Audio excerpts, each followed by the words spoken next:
अमेरिकी राष्ट्रपति Donald Trump ने बॉयकॉट के बावजूद साउथ अफ्रीका में चल रही है 20वीं G20 समिट।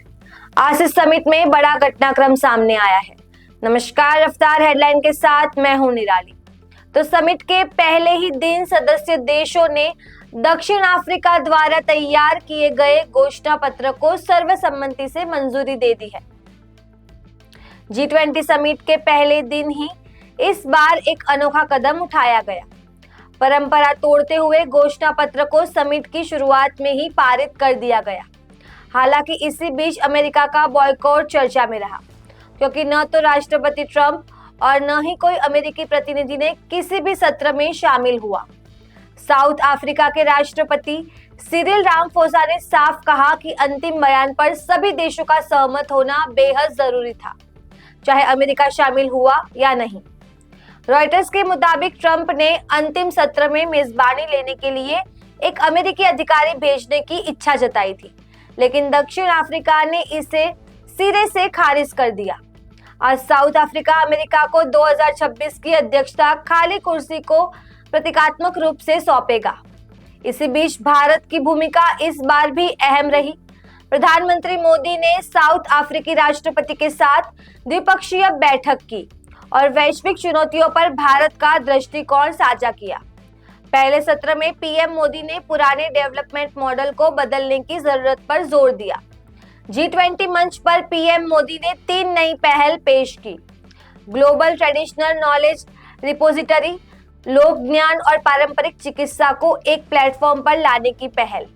दूसरी पहल थी अफ्रीका स्किल इनिशिएटिव, अफ्रीकी युवाओं के लिए कौशल विकास और रोजगार। Drug terror nexus framework, drug तस्करी, आतंकवादी फंडिंग और अवैध पैसों के नेटवर्क को रोकने के लिए देशों के सुरक्षा तंत्र को जोड़ने का प्रस्ताव।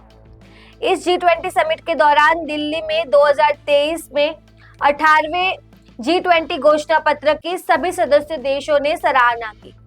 इसके तहत महिला सशक्तिकरण, जलवायु परिवर्तन फंड और डिजिटल लिटरेसी को बढ़ावा देने के बिंदुओं की समीक्षा पर नए फैसले किए गए।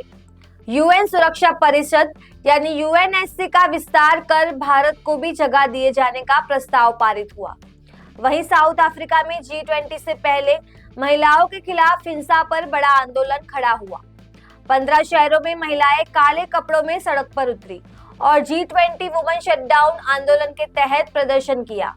महिलाओं की हत्या के लगातार बढ़ते मामले के चलते सरकार ने इसे राष्ट्रीय आपदा घोषित करना पड़ा। इधर जलवायु असमानता, बेरोजगारी और सामाजिक भेदभाव के मुद्दों पर कई अन्य संगठनों ने भी G20 के खिलाफ अपने अपने आंदोलन शुरू किए हैं।